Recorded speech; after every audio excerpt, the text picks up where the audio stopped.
Today on the Hopefulist, making the most of your kids' lives. A woman in Australia has a big beef with her neighbor, and one more thing to be grateful for. Welcome to the Hopefulist, a daily talk show hosted by veteran broadcaster Wendy McClure. Join Wendy each day as she shares her life lessons that transformed her from perpetual pessimist to the ultimate hopefulist. The perfect morning show to get you caught up on the day's top stories while sharing insights that will lead to positive transformation and bring out the hopefulist in you. For more inspiration, visit hopefulist.com. And now, here's your host and hopefulist, Wendy McClure. Good morning, and thank you for joining me on the Hopefulist on this day, Thursday, September 5th, 2019. 3 more days until Sunday kickoff. Go Eagles. Woo-woo! All right, I want to tell you a little story. I want to start out today on the right foot. We got a thunderstorm last night, right as I was in bed trying to go to sleep. I was in bed. I had my TV on. I had my book open. I was reading.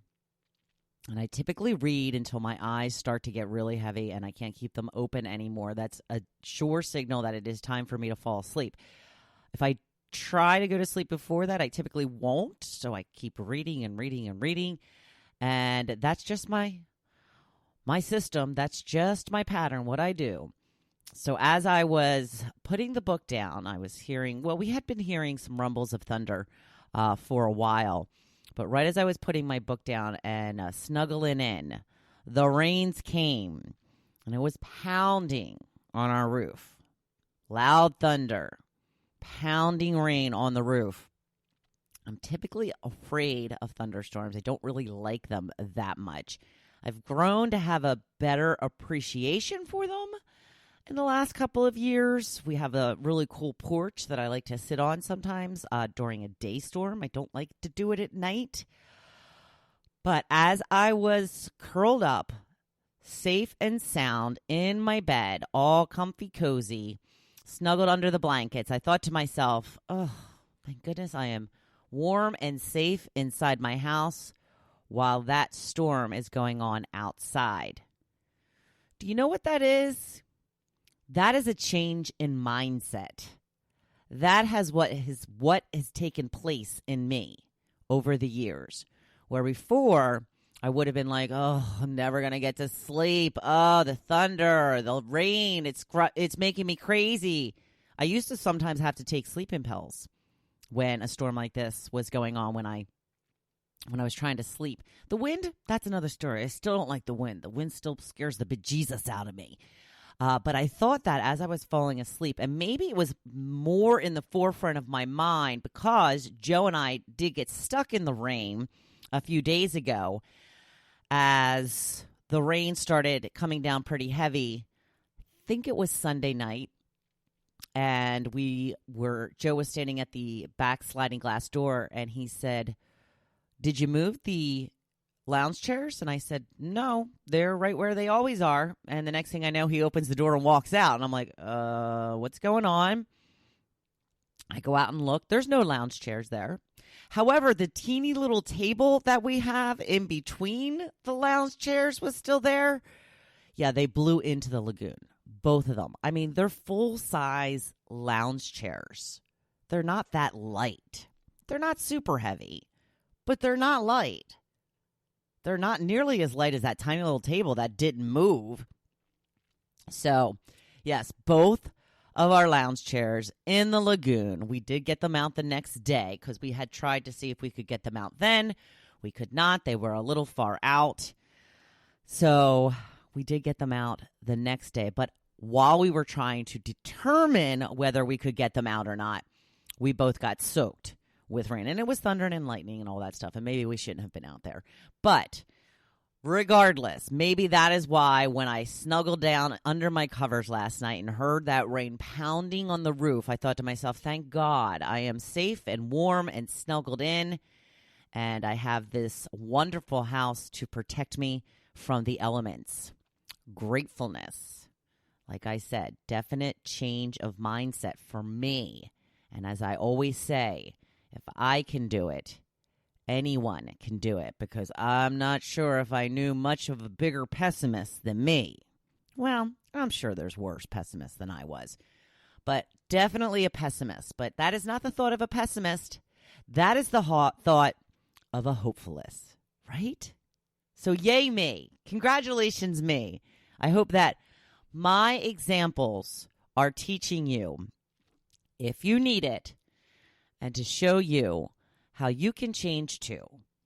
Have to be grateful for really not a little thing, but seems like a little thing at the time. Being grateful for your house is a big thing, but being grateful for that moment to be under your roof, snuggled into your warm bed with your Kindle next to your bed, your TV on while you drift off to sleep to Everybody Loves Raymond or Frasier, having your wonderful spouse lightly snoring away next to you and the dog in between you, trying to kick you and kick the spouse at the same time. Yes, that's what Tucker does. She likes to kick both of us. She's good at it, too. Good at it. I wanted to tell you this story. A woman in Australia has taken her neighbor to court for, get this, grilling meat and fish. She is a vegetarian, and she finds it distasteful and says she can't even go in her own backyard because the smell of him grilling makes her sick. She has taken this to several courts in Australia. They have all dismissed her case, but she vows to continue fighting, because how dare she not be able to enjoy her own backyard because of something that somebody's doing next door? Are you freaking kidding me with this? Seriously, this is part of the problem with people we have these days. Why is your distaste of grilling meat and fish more important than his like of grilled meat and fish? Why does that think? Why in any way, shape, or form do you think that you have more rights than he does? Answer me. Come on, woman. Answer me. I don't get this. It makes me literally crazy that people can be this self-centered and this entitled to think that they can tell their neighbors how to live their lives. Now, let's put it this way. Let's say I have a neighbor who has young children. 2, 3, 5, 6, what have you. They run around the backyard screaming. They've got a pool, splashing in the pool all the time. I don't like kids making noise when I'm trying to sit outside and relax. Can I take them to court? Can I take them to court? I'm sorry. They're making it so that I can't enjoy my own backyard with peace and quiet. I do not have a problem with children. Please don't take this out of context. That is not what I'm saying. I'm saying that's how ridiculous it is. Yeah, sometimes I do want to sit in my backyard and not have to listen to all of the noises that I hear around here. People revving up their boats, people power washing their house, people cutting concrete to lay down a new patio. It happens, people. We have construction around here all the time. And I joke, but I'm serious. But I'm always like, this noise is destroying my bliss. And it is, but there's nothing we can do about it. The audacity of these people. I mean, really. I can't enjoy my own backyard because it smells like fish. Shut up, lady. Shut up. Makes me so angry. Just take a seat. Sit down and shut up. She's going to fight it, though. She's going to fight it. I don't know why everybody has to believe what they believe anymore. It seems kind of nuts to me. That's fine if you don't want to eat meat. Don't eat meat. Don't go out in the backyard. He's not grilling 24/7. I'm sure there are times that you can go out there when he's not grilling. I don't know what's going on with this world. So I saw a story yesterday on the news that Lamborghini, the car has now come out with a hybrid version. I thought that was, I don't know, kind of struck me funny that Lamborghini would come out with a hybrid version. They are only coming out with about 65 of them. So it's going to be, hard to find one of these, as if they're not expensive enough. This one's going to be even more expensive.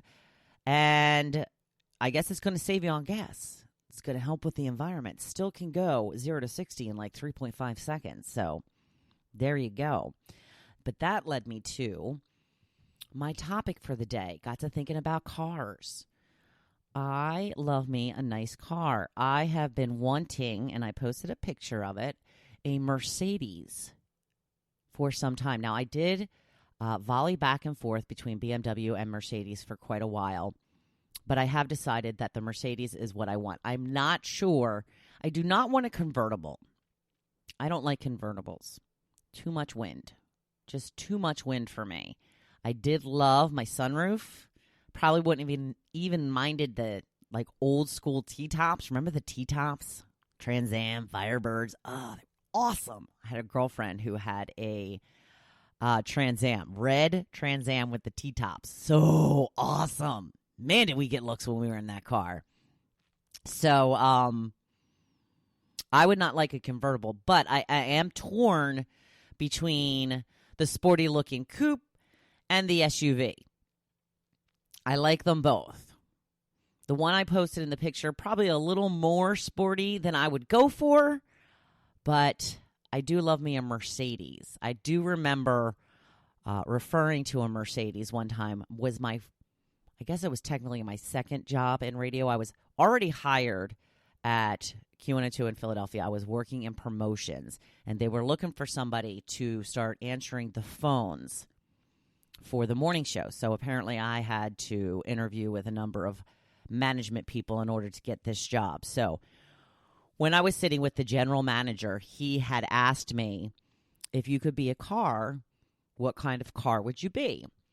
Now, I'm not really sure what they expect you to say in questions like this, and I was kind of put off, with it a little bit, and I just kind of looked at him and said, Mercedes. And he said, why a Mercedes? And I said, because it's considered to be one of the best. And I remember he just nodded his head and he goes, good answer. I don't know what kind of answers he typically got when he asked that question. But back, that was back when I was in my, young 20s. So I was impressed with Mercedes all the way back then. So that is my dream car. Again, not sure if I want the coupe or the SUV. I have stuck with SUVs the last couple of cars because I went from a Toyota Celica, which I loved. Real sporty looking car. They don't make them anymore. Loved this car. But I got into an accident with it and I totaled the car. I was hurt a little bit. Nothing, no big deal. A couple of scrapes and bruises, but it kind of scared me a little bit. So I went up to an SUV, and it really is difficult. Once you go to an SUV, it is really hard to go back to a car. And my husband just made the transition back to a car to take advantage of the hybrid situation. But it was a brand new car, and he had mentioned he had never had a brand new car before. So I think he likes it. I think he wishes he could get in and out of it a little bit easier because he is 6'4". But I think he likes the car. But yeah, I think that he definitely will want to go back to an SUV. At the time we were shopping, I didn't see any hybrid SUVs. I do know that they have them now, but we probably couldn't have afforded that anyway. So anyway, I asked you, what is your dream car? Some of the answers I got. Denise says, whatever gets me to and from. Okay, I guess that's means you don't have a dream car. Teresa says, red Mustang convertible. All right. Michelle also, not a big car person, but in my younger days, I would have loved to drive a Ford Mustang convertible. Joe says, I'm not a big car guy, but I did like that Camaro I had as a rental. Yes, Joe needed to drop his car off at the shop for a few days, and he called me and said, no, he didn't call me. He actually did make the decision. He had a choice between a Camaro and a minivan for a rental car, and he said he almost went with the minivan because he didn't trust